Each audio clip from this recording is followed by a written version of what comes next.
Hello, I'm Doug Brewer, CEO of EMU. Welcome to EMU Investor Hub, following the announcement we've made on the ASX platform this morning.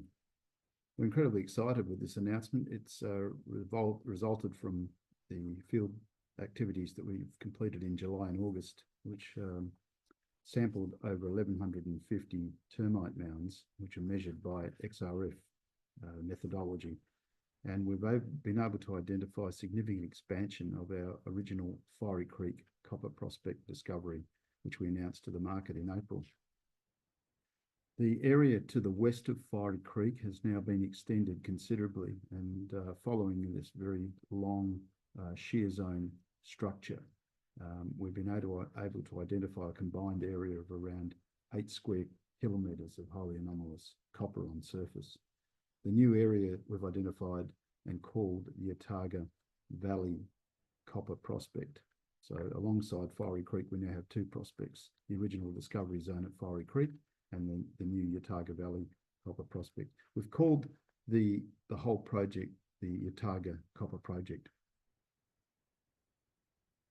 The Georgetown tenements, as some of you are aware, we're farming in. We're from Rugby Resources, 3 tenements in Georgetown that amount to about 850 square kilometres. The area of interest for this presentation is the northernmost tenement and what is within the zone called the Fiery Creek area, which we've already announced, and this very large intrusive body that's called the Yataga Intrusive Complex. It's probably the largest intrusive complex within the Georgetown inline. The Fiery Creek Copper Prospect on this diagram, you can see there's a smaller area, and this very large one is the one we've identified within this program.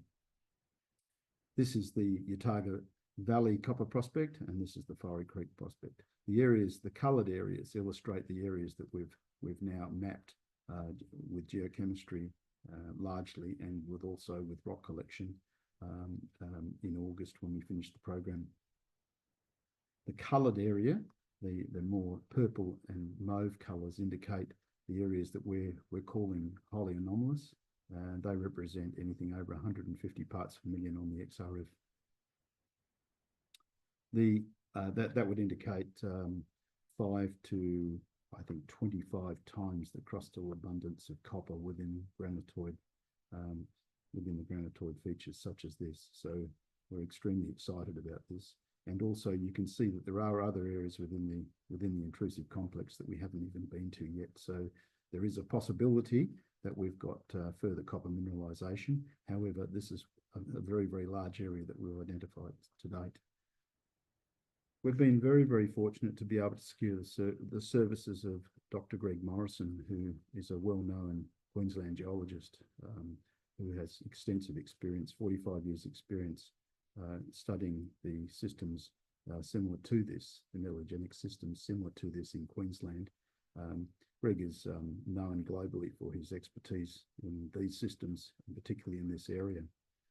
So we're very fortunate to have Greg on board, and he's been able to assist us as we build the modelling that goes with the 2D surface expression of copper that we're getting at the Yataga Copper Project.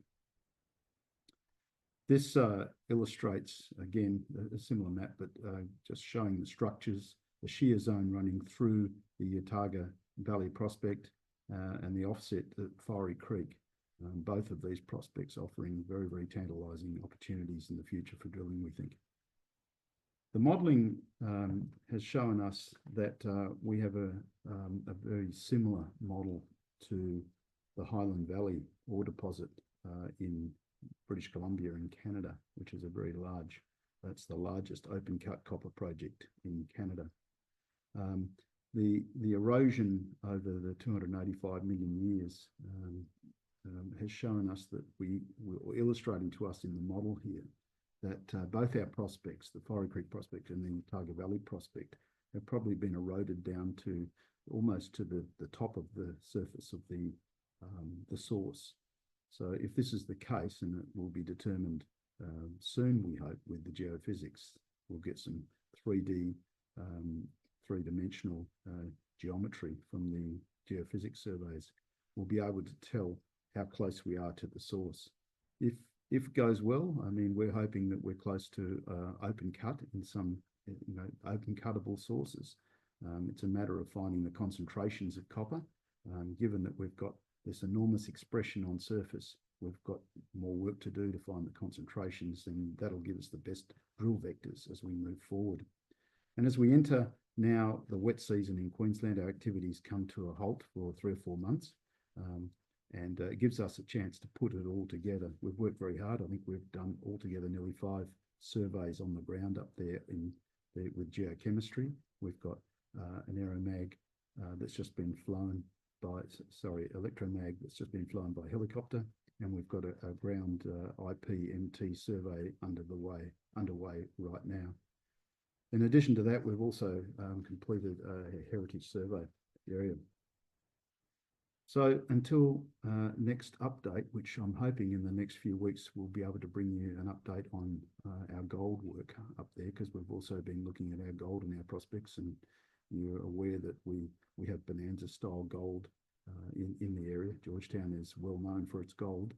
And we hope to bring you an update further on this very, very exciting copper project, which we think is possibly leading to a scale that could match some of the largest that's been discovered in Queensland and Australia, if not the world. So thank you very much.